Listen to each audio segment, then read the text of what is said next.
I think people are still joining in, but we should get started. So I can start introducing while waiting for people to come into the room.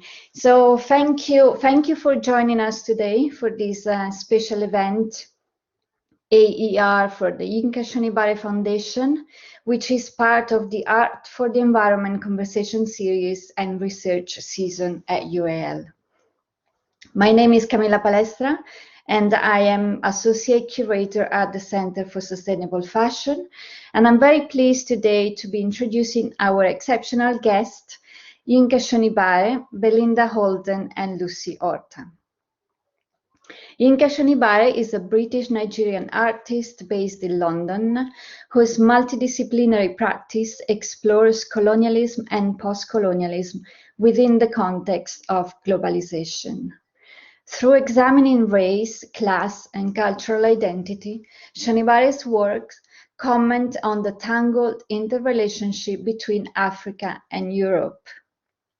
One of the world's foremost artists and a Turner Prize nominee, his work has been exhibited extensively, including Documenta 11, the Fort Flint in Trafalgar Square in London, the Venice Biennale, and it's held in notable collections including Tate, MoMA, Smithsonian Institute, Guggenheim Abu Dhabi, and LACMA. Belinda Holden is the Managing Director at Yinka Shonibare Foundation since 2020, and she is leading on the fundraising, governance, and establishment of guest artist space in Nigeria. During 2020, she established Guest Projects Digital to continue supporting artists in the creation and dissemination of their work during the global pandemic. Belinda has international experience in developing and delivering culture-driven programs and commissioning of new creative work. She jointly funded arts consultancy projects in Melbourne and was strategic arts consultant to the Melbourne Metro Tunnel Creative Programme in Australia. Between 2014 and 2017, Belinda worked for cultural agency Future City, initially leading teams in London before becoming head of Sydney. And finally, Lucy Orta is a visual arts practitioner addressing key social and ecological challenges through making and collaborative working, employing a wide range of media to visualize relationships between the body and our natural and urban habitats. Lucy has been professor at London College of Fashion since 2002. She is a member of the Centre for Sustainable Fashion, and as Chair of Art and the Environment, she founded the Art for the Environment International Artists in Residency Programme at the University of the Arts, London. And now, before handing it over to our speaker, just a couple of housekeeping notes. Please keep your mic and camera off for a better and smoother streaming. The event will last overall an hour. And after the conversation, there will be time for Q&A at the end. You're welcome to put your questions using the chat box, or you can also raise your hand and ask your question in person if you prefer. The conversation is being recorded and it will be made available online. Finally, a thank you to the Center for Sustainable Fashion and for the postgraduate community team at UAL who supported this series of events. And now over to you, Lucy.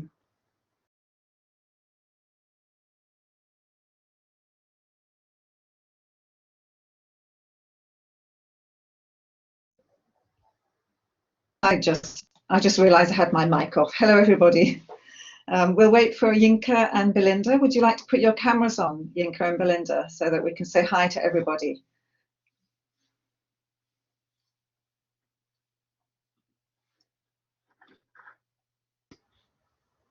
Hi. Hello, Belinda. It's Belinda Holden and Yinka. I hope you're still with us, Yinka.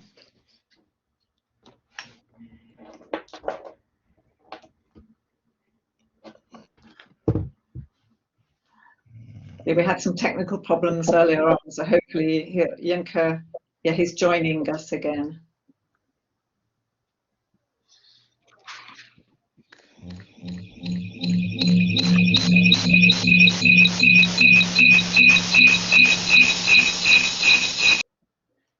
Sounds like we have audio issues. There we go. And we've zoomed you in. Welcome, Yinka. Hello. Hello. Hello. There's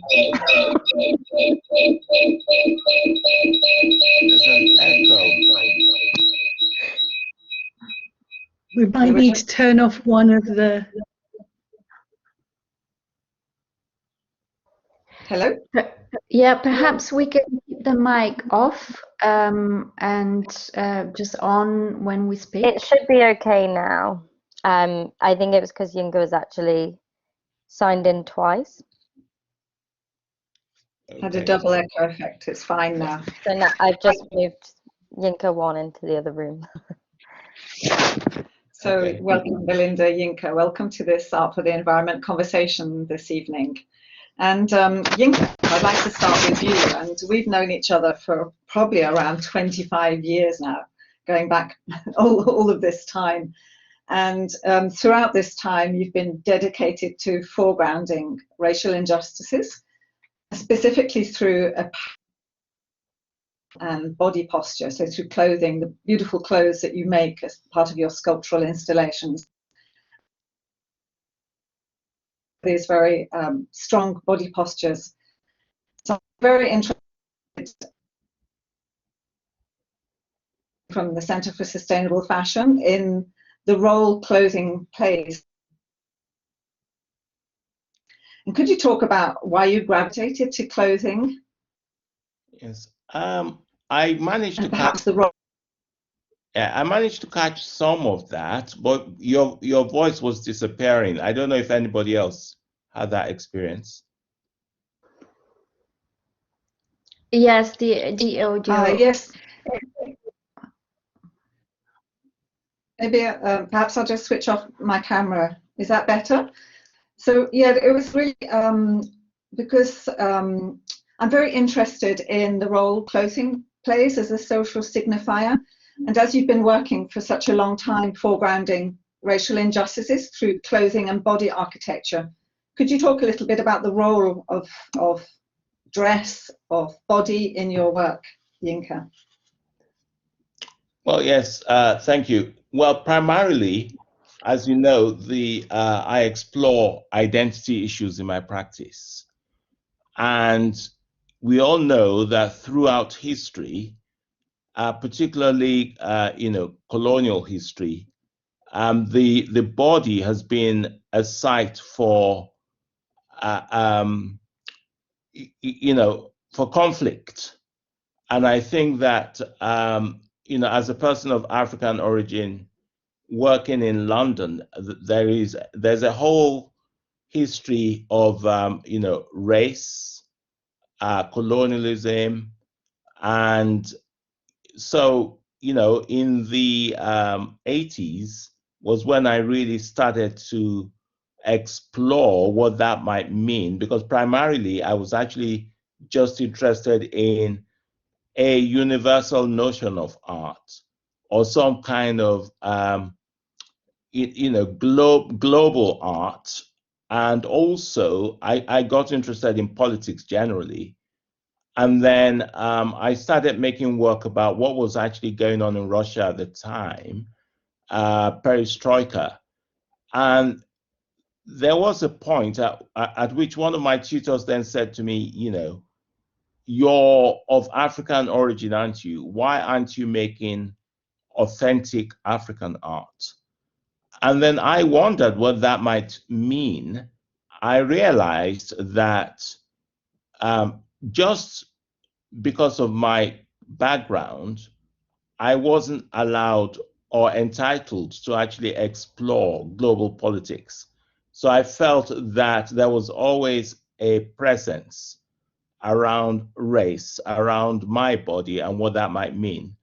And so I then decided to look at representation. At the time, I was really interested in semiotics, and I was reading sort of Roland Barthes, and I so, you know, what does it mean to be somebody of African origin, you know, living in Britain and working? And so I went to Brixton Market, where I discovered the African textiles. I had actually imagined that the fabrics came originally from Africa. And then I realized that the fabrics were actually produced by the Dutch and then for sales to the African market. The fabrics are Indonesian influenced fabrics originally, and then, you know, industrialized. And so I thought that was sort of interesting, you know, just in terms of the history of the fabrics and then what they signify now. And so the whole journey was really an exploration of my own personal identity, what things mean, what symbols of representation actually mean for certain groups, and then exploring the myths that we construct around those. And then, of course, you know, the whole history of empire. And that's basically how the work evolved. You're muted, Lucy. Yeah, that's the problem of turning off the mics, isn't it? Yeah, I was going to say those Dutch wax prints that you're using are highly political, aren't they? They contain motifs, voices of communities in Africa, but as you say, they're manufactured in Holland. So it's also brings to light these issues of trade. No, absolutely, yeah. I mean, you know, issues of trade, issues of representation, and then, you know, identity construction as well, and then the identity you choose by what you wear, literally. And so then what you wear becomes a marker of who you want to present yourself as. Absolutely, yes. And we were very fortunate to be able to collaborate with you back in 2010.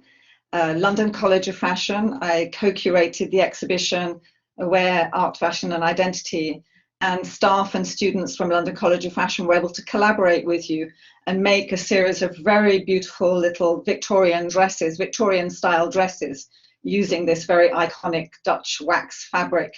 One of our first collaborations, but you're also an alumni from CSM as well, so you have a long relationship with the University of the Arts.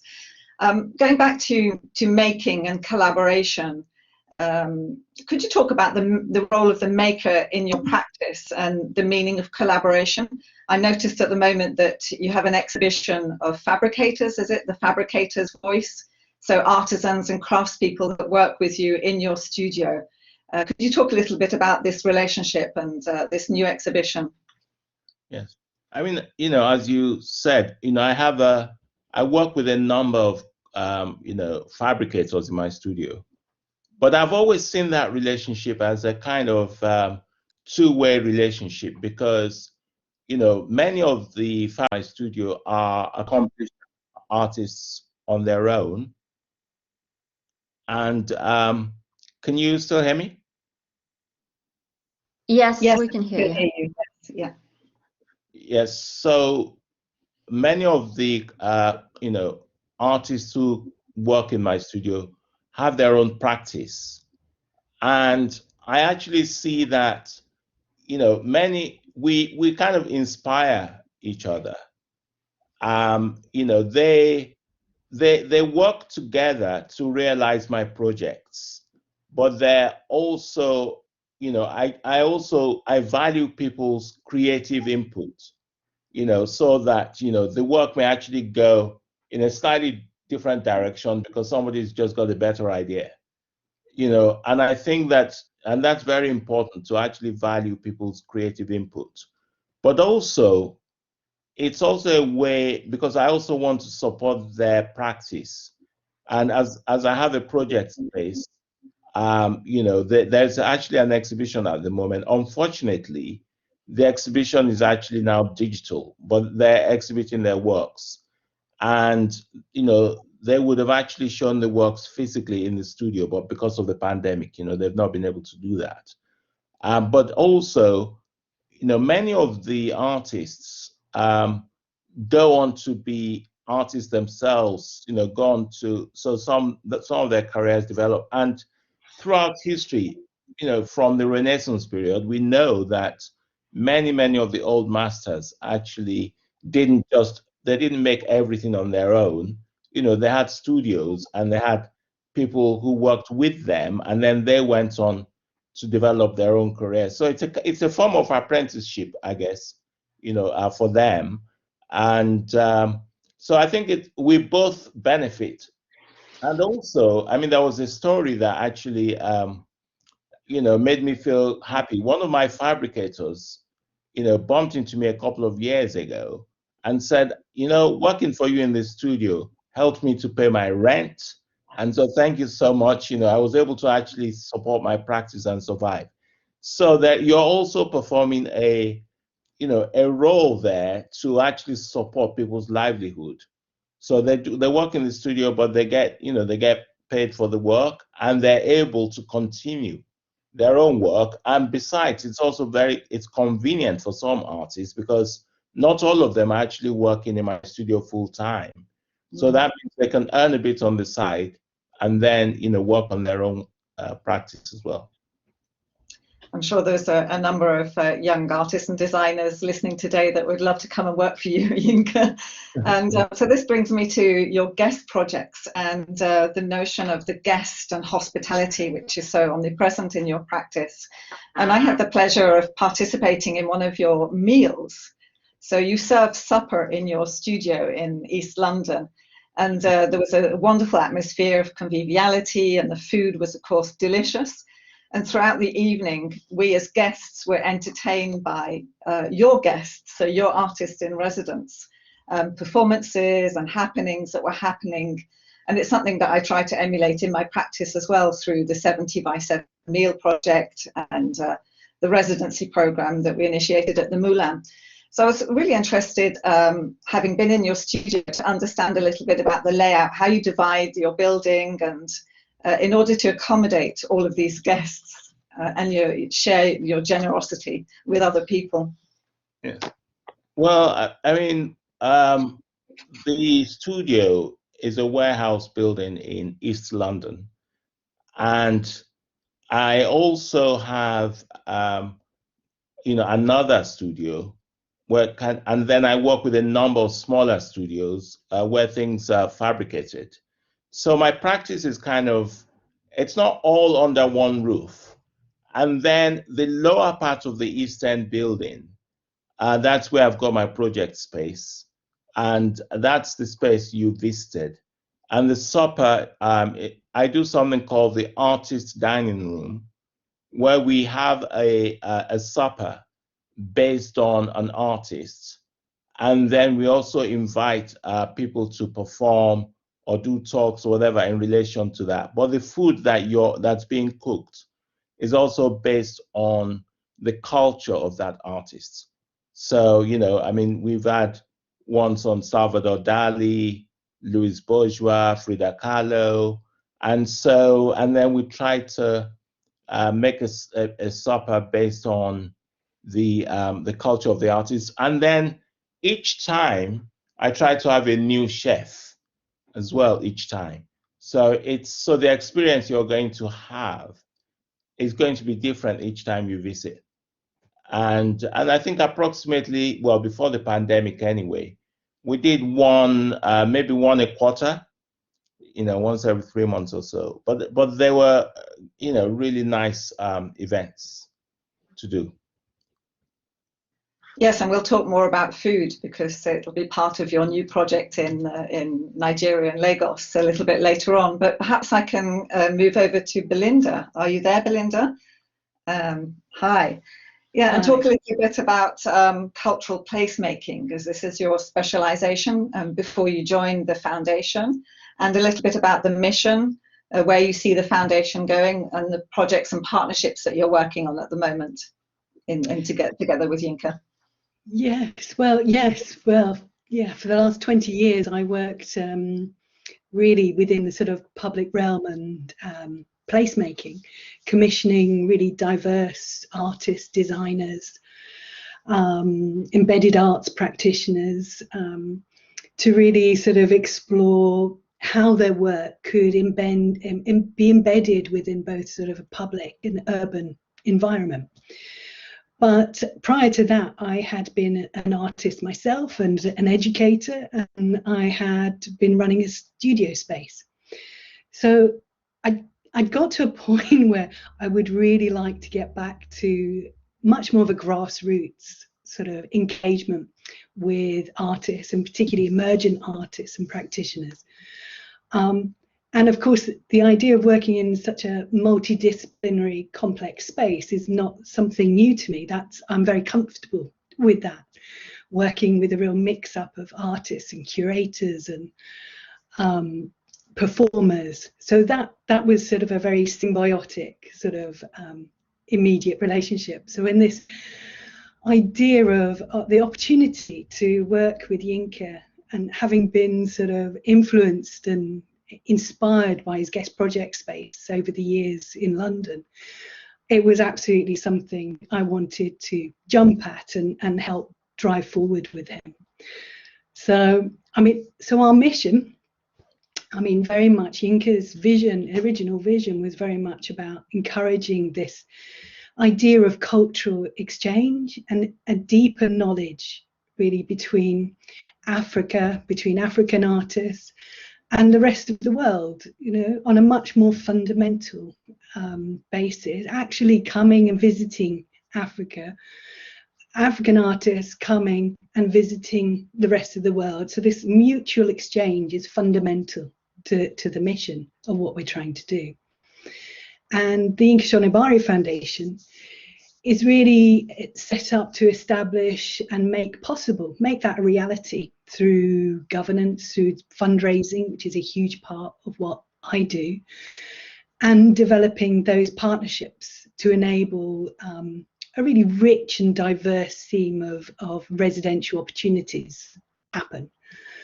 But the other half of residencies was part of it, but there's also a much larger public engagement program around those residencies, working with cultural institutions and organizations and cultural life within Nigeria and Lagos and its environments itself. So that sort of sits alongside the residency program. Yeah.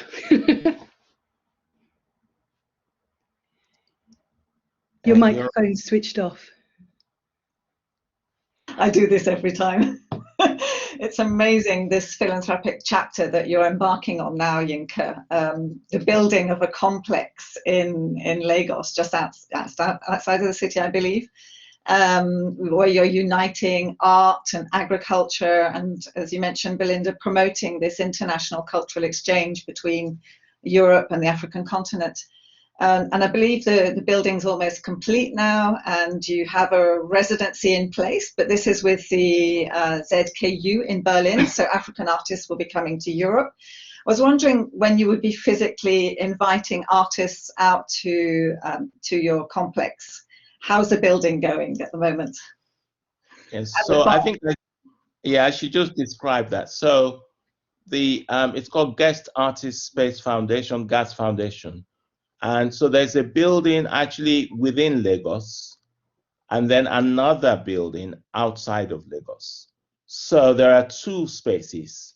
So there is a 3-bedroom house in London with a gallery slash workspace for artists where they can go. And then about 2 hours out of the city, there's a 54-acre farm where we're practicing sustainable agriculture. And we've planted various crops, from cassava to peppers, tomatoes, cashew, and artists will be able to be in a green environment and work, but we're also providing local employment for the local people in that area. But I think that, I didn't want to create a residency space that didn't serve the grassroots kind of local people.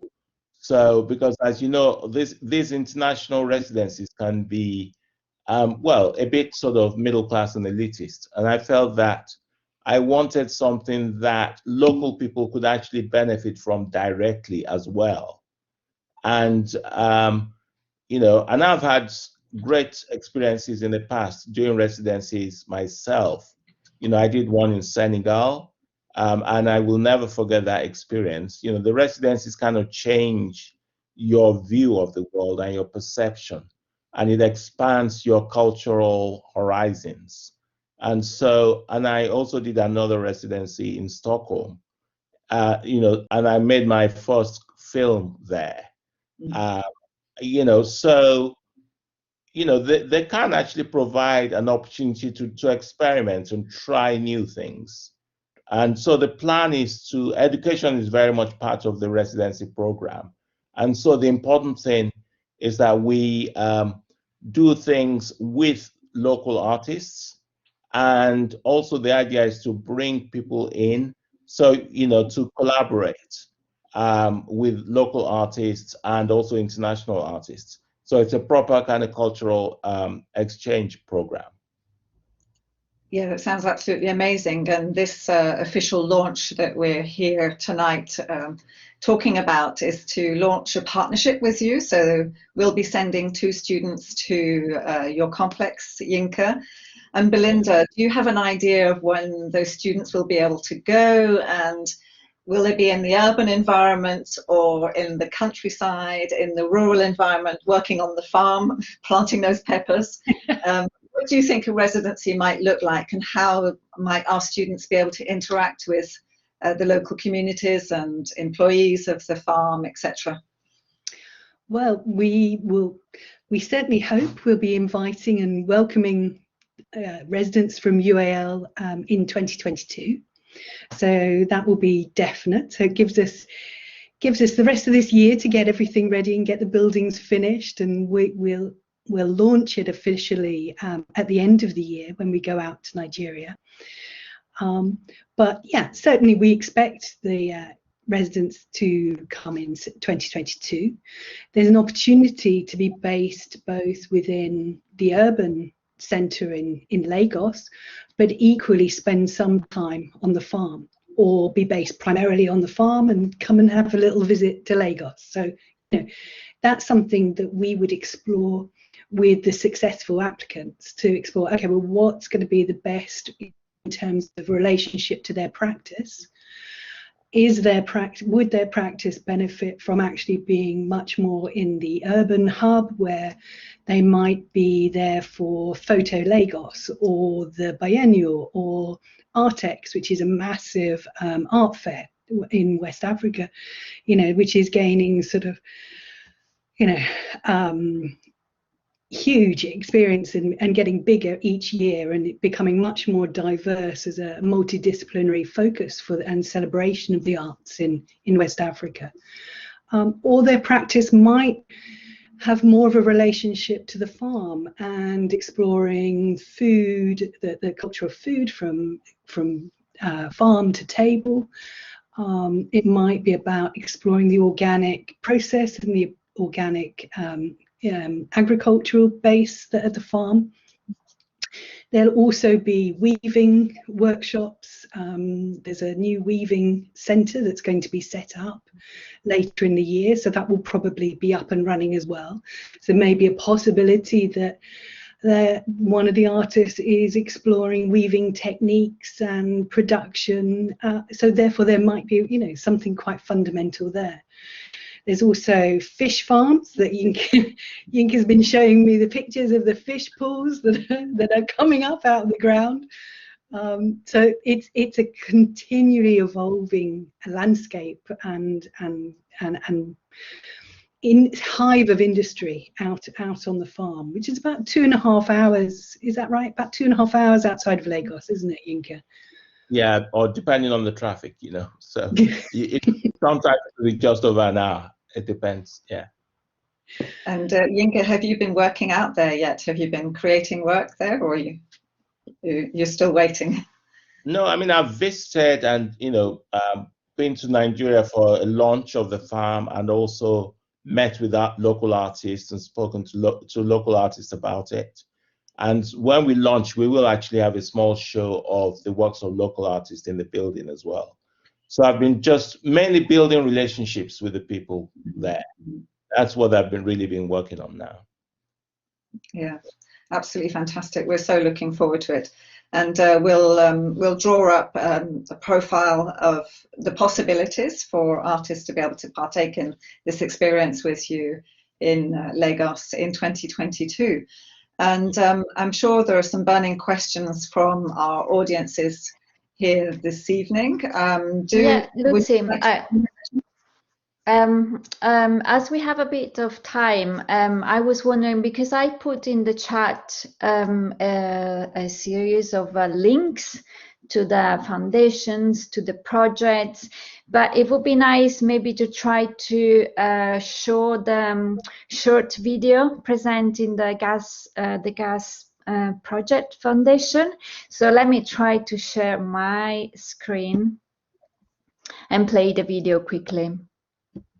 Yeah, just in the meantime, I had a question about the virtual residencies that you've been organising during the period of lockdown and during the pandemic, Yinka, and this experience, because I'm very much an ardent fan of undertaking this experience of going away that you just talked about, Yinka, actually, you know, changing your perspective and being part of a cultural exchange and developing new networks and partnerships. And I was wondering how the experience of the virtual residencies had gone for you, and is it something that you're thinking of continuing beyond the lockdown and the pandemic?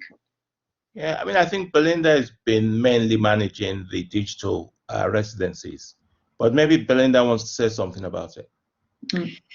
Yeah, I mean, it's been really important to us to be able to continue to support artists developing and exploring new work and new projects as part of their practices.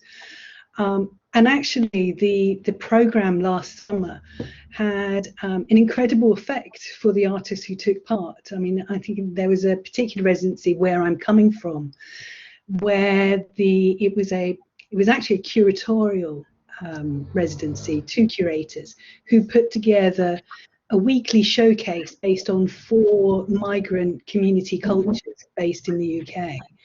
And they showcased 3 artists from the Philippines, Taiwanese, Berber and Yoruba language groups. And showcased 3 of those artists, and then had an amazing cooking session. So it really sort of related quite well to Yinka's original project space and the idea of cooking within the sort of cultural context of those artists. And that was incredible and really, really successful. And those curators and artists have now gone on to do several sort of continual digital projects. But if we hadn't supported them and gave them either sort of the funding or the space in the first place, that might not have happened for them until much further down the line. So it's really important, and I think we'll certainly be doing it again this year, and people should keep an eye on our website and sign up to the newsletter for opportunities or on social media. So yeah, watch this space, because there will be call outs soon. Great, thank you. And we are ready to share the short video now.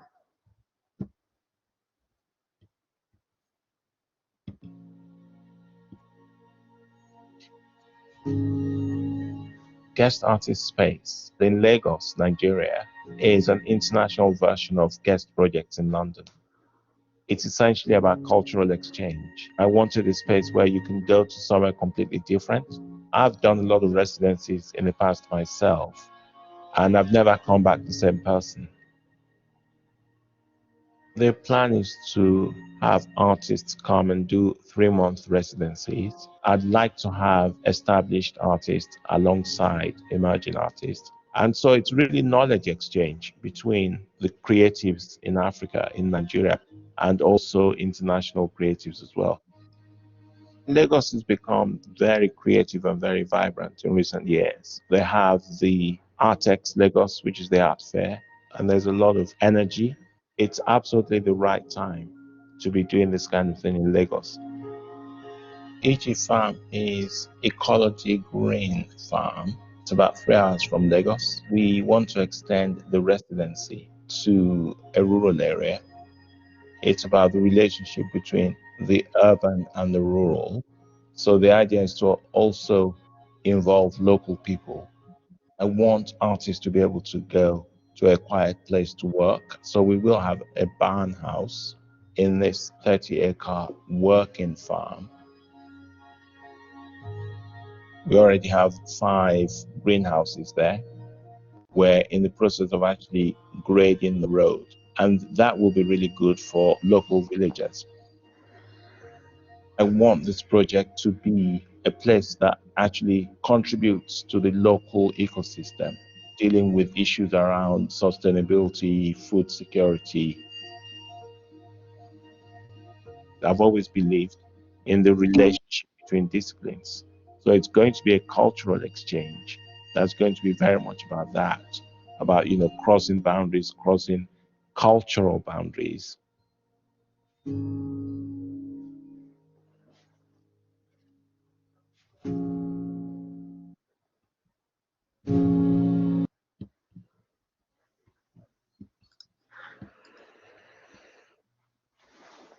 Thank you, Camilla. Will you be moderating the questions, Camilla?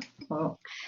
Yes, we can open questions to our attendees, and we already have one long question in the chat.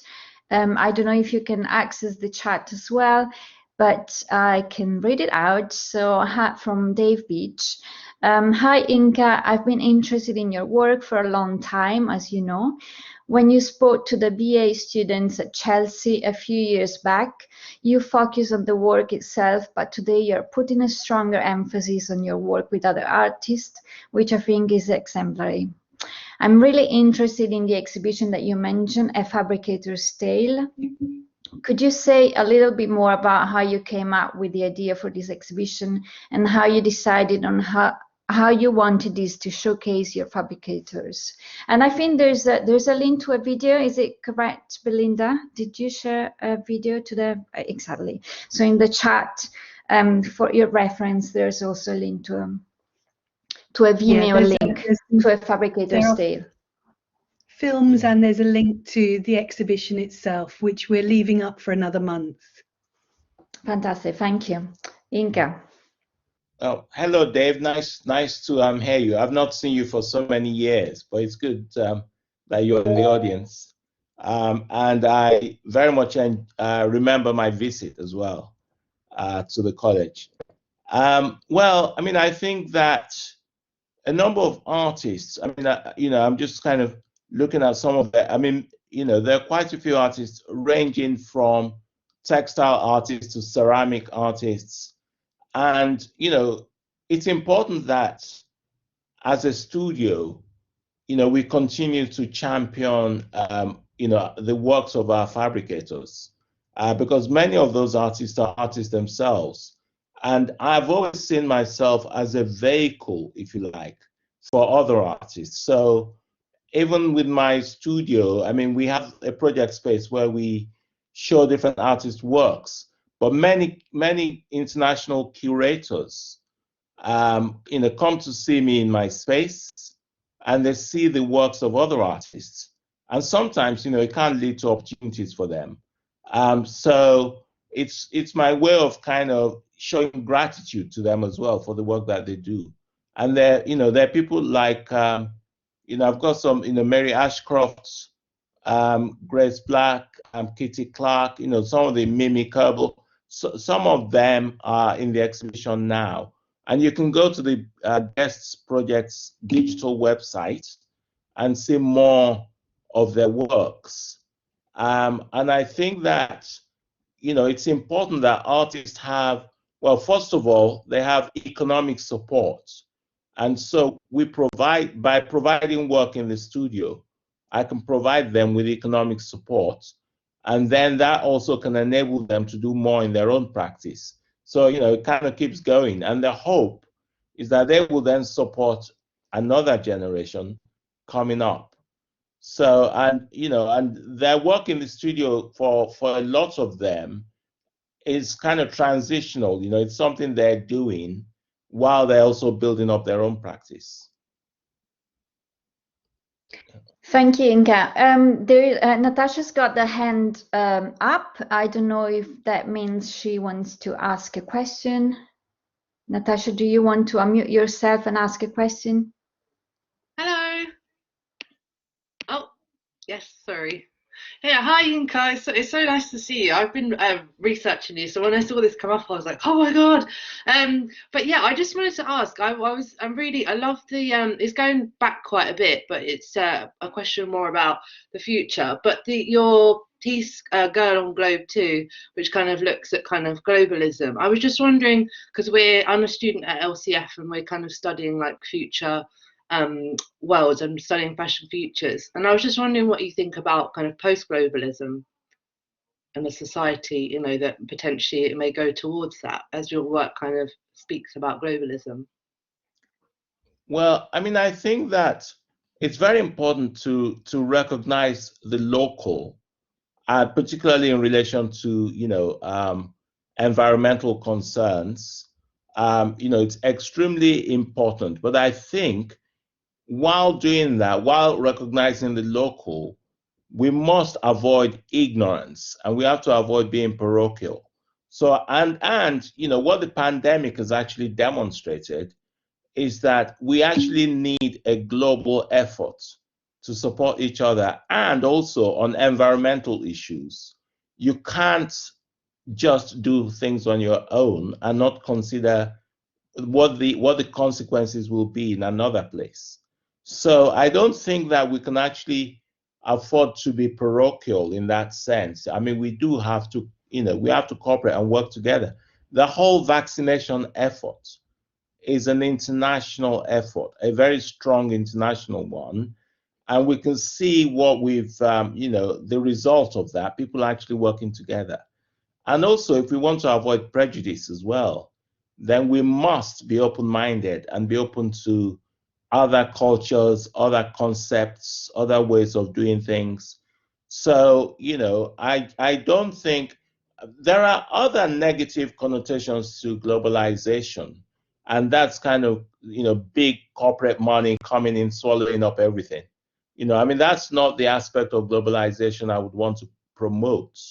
But I think in terms of social cooperation and cultural cooperation, I think it's extremely important. Thank you so much. Thank you. Yeah. Thank you. We've got some more questions in the chat from Asma, who is asking, which artist's work would you love to have or see in Lagos? Well, I can't really, there's so many amazing artists. That's very difficult to say. Maybe the artist I actually don't know yet. That might be, there are, Good answer. Yeah, I think what Belinda, you were saying was there's so many different opportunities because it's such a rich cultural and vibrant setup, that there could be a craftsperson that's interested in weaving, but there could be somebody that's interested in food, there could be somebody that's interested in the fine arts, in sculpture, in film and photography. So at this point in time, I don't know whether you've decided, have you, what or how you're going to organize strategically the themes for your residency? Well, we have thought about it, because, like I said, it's so diverse. The opportunities are so great. So where we're going is probably down a more thematic line, and we'll have sort of 2 or 3 seasons, if you like, that we will have a focus around, but it'll be a very loose fit kind of focus theme. And then really an opportunity for artists or curators or researchers to come and have a free, they would still have an open hand to explore what they want to. But it would allow us to, if you like, then hang off a public programme around a central idea or a conceptual framework from which everyone can choose to respond to if they wish, but allows us to develop a program sort of in our early years. It's a way for us to sort of try and pull it together. But of course, it would be, by its very nature, interdisciplinary. So the idea would be, the perfect scenario would be that we have 3 residencies in Lagos, we have 2 or 3 out on the farm, and they are a mixture of curators, designers, fine artists, a filmmaker, a curator, all who are exploring crisscrossing paths within their research that interact with and promote and bounce off each other, who are also come from lots of different cultural backgrounds and physical places sort of around the world, from within Africa, from within Nigeria, and from sort of the global diaspora, as well as internationally. So the idea is that it's a beautiful, rich mix. Yeah, we just need we just need philanthropists to support us, and that's the work. But I mean, we want to do that by collaborating with a number of institutions, because as you know, I'm just an artist. I don't, I can't really support everybody to come. However, we were talking about community and the importance of community. However, I think that I'm hoping that the community, the global community, will support artists to do the residency. Yes, because I think it's really important. What we're not doing is asking artists to pay themselves to come to do the residencies. We will work with museums. We're already talking to lots of museums and galleries and higher education institutes, much like UAL, both in the UK, America, Europe, Africa, to look at how we partner with other trusts and foundations to then support longer term programs and relationships over a number of years to bring and to support artists and designers and researchers and curators and agriculturalists to come and have this this gift of time and space, and collaboration is really important. Yeah. Such a wonderful project. My dream residency says Haley in the chat, and is asking if you could tell a bit more about the connection between food support clubs and the residencies, and then I will go back to Mukhtar's questions later. The connection between supper clubs and the residencies. Yeah. Well, I mean, I think that well, first of all, the farm itself, that's very much a social thing and political thing, because I want local people to be involved, but I also want us to be bringing something supportive to the community. So sustainable food production, people being able, and infrastructure development. I've actually built a 3-kilometer road that's actually now used by the local village to get into the farm. So, and that's a proper substantial infrastructure development that we're doing.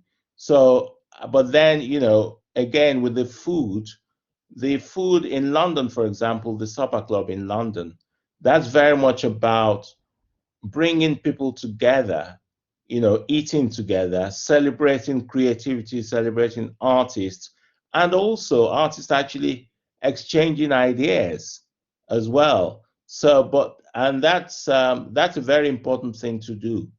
And so, and in Nigeria, we're also linking creativity to food production and food consumption. So we will also have we'll do pop-up dinners also in Lagos as well.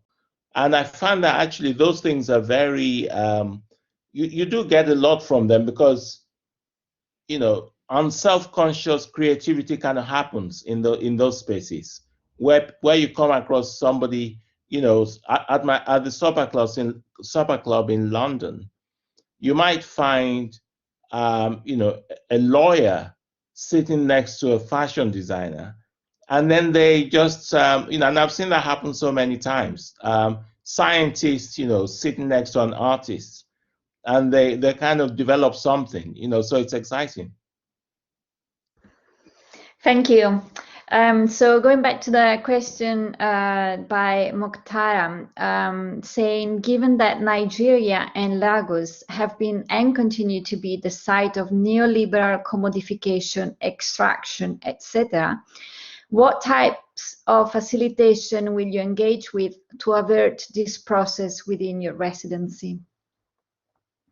I'm not quite sure what you mean by that, because primarily the people who will do the residencies will mostly be artists, and I don't think that, you know, artists are kind of exploitative in that way. I mean, I think if anything, artists actually, they are constructive, and they want to build, you know, they want to build relationships, and they want to build positive things by collaboration. So I actually think, if anything, it's the opposite. There will be a more kind of enlightened meeting point for people, and, you know, empathetic and socially, you know, empathetic and creative.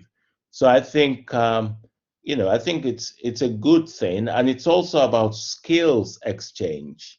You know, people learn from each other, which is, you know, it's never really a bad thing. It's also about building sustainable cultural infrastructure from the ground up. So the same thing that Yinka has already started with the farm in terms of developing and training local farmers and practitioners to grow local and to supply food locally within an immediate sort of food ecosystem. The same idea in terms of building cultural infrastructure, building skills, building knowledge from the ground up is really sort of crucial and fundamental. And that's what sort of the public programme that sits alongside the residencies is very much about, and it's very much about working with the local sort of cultural sector to continue to support and build on that. So I think, you know, it's much more about building infrastructure within Nigeria rather than extracting out. Yes, no, absolutely. And also, I think to have, in a cultural equity and respect, what tends to happen because of the economic situation in a lot of African countries, it's always been a one-way traffic. You know, people go to Europe or America, and then, you know, in Europe or in America, not many people have had the infrastructure and the opportunity to actually go to Africa to actually learn. You know, I mean, exchange has to be kind of equal. It should not always be about African people going to Europe or going to America. You know, it should actually be Europeans, the rest of the world, going to Africa to learn from Africans. So a proper, you know, cultural kind of exchange is very important here. Yeah. Thank you. Yeah, it's the, I mean, it's the notion of all of your practice, all of the projects that you're working on, the guest artist projects, the guest artist space, the suppers is about, you know, welcoming and exchange and creating a setting for that to take place. Yes, no, absolutely. And, you know, what we're talking about can never actually really be underestimated, because when you know, issues like somebody being attacked in the street because of their race, most of that is based on ignorance. Mm-hmm. And, you know, so many conflicts that actually happen around the world tend to be based on ignorance, actually. And I think that by, you know, people meeting each other and knowing each other's culture, then they begin to actually develop respect for each other because they know each other. So there are very, very serious reasons behind having some of these cultural programs. Absolutely. And there's a question from Agnes, who is asking if there will be opportunities in Lagos similar to what you offer here in London with your own studio fabricating community. Well, I mean, in the future, there probably will be, because I'm looking at the possibility of building a print workshop in Lagos as well, to train local artists in printmaking, and also have my own studio there as well. So I will, possibly have a studio there and a print workshop. So we're exploring those possibilities at the moment. So that might be something that I will do later on. Yeah. Thanks. Fantastic. And I have a question myself, Yinka. You've been yourself an artist in residence on many occasions, experiencing different contexts and benefiting from cultural exchanges. And you mentioned, we saw you in the video earlier, you mentioned that you never came back the same. So I was wondering, for you personally, what has been the main takeaway from the residency programs you took part in, and how much your own experience is reflected in the way you shaped guest artist space, and what would you expect or hope for young artists in residence to take away from their experience? Yeah, I mean, very good question. I think that you generally tend to have a particular view of a place before you've gone there. And when I visited places like Senegal, first of all, I made friends, which is very important. And then I also saw the way that different artists were working as well. And, and then that also encouraged me to try new things in my own work as well. And so in terms of my own, practice development, it's also been very helpful. And then it sort of comes into your own work later on, and you don't even realize that that's actually happening. And then you're kind of experimenting with new things. And then also just the simple enjoyment of a cultural life that's different from yours. I went clubbing. I had food different from the food I would normally have. So it's not only just about working all the time, it's also about the kind of social bonds and friendship that you form. And then, now when I mean, for example, I saw a Swedish film yesterday, but because I'd been in Sweden for a while, I could actually understand some of the, I mean, not everything, but some of the language.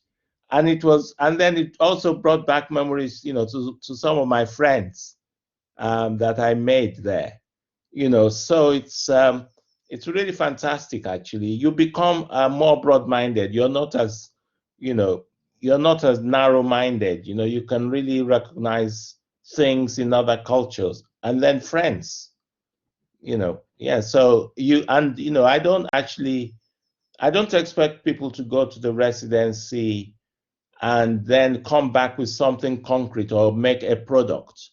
Actually, the process is more important to me. It's your life experience and the process and the education. Although, I would want people to make some kind of presentation at the end of their residency to local people, so local people get a sense of, what they've been doing, what they've been experiencing. But they don't have to make a product. I mean, if they make some artworks, fine. If they went clubbing every night, also okay. Yeah. And it's a similar approach we have with the Art for the Environment Residency Programme, Lucy, right? And it's been wonderful to see how the experience, the impact of the experience on our students, not only on the work or the work in progress that they produce here in the residency, but years later, in their practice and in the way they see the issues that were at the core of the residency program. So yeah, kind of a life-changing experience somehow. Yes. Yeah, the social bond that you talk about is so important, and we're all looking forward to that again very soon. You know, the social bond and the networks that stay with us for friendships you talk about too. Yes, yeah, absolutely. And I'm afraid, I'm sorry, but we need to finish here. It's 5:30. Thank you so much. It's nice to conclude with this positive note about social bonding and with this image of incredible projects we can look forward to, and especially our UAL students, there will be the opportunity to apply advertised at some point soon. I just wanted to thank again Yinka, Belinda, and Lucy for the conversation. Thank you all the attendees for the questions. As I said at the beginning, the conversation is being recorded, so will be available on the YouTube page of the postgraduate community UAL. So thank you, everyone. Thank you, Yinka. Thank you, Belinda. Thank you. Bye-bye.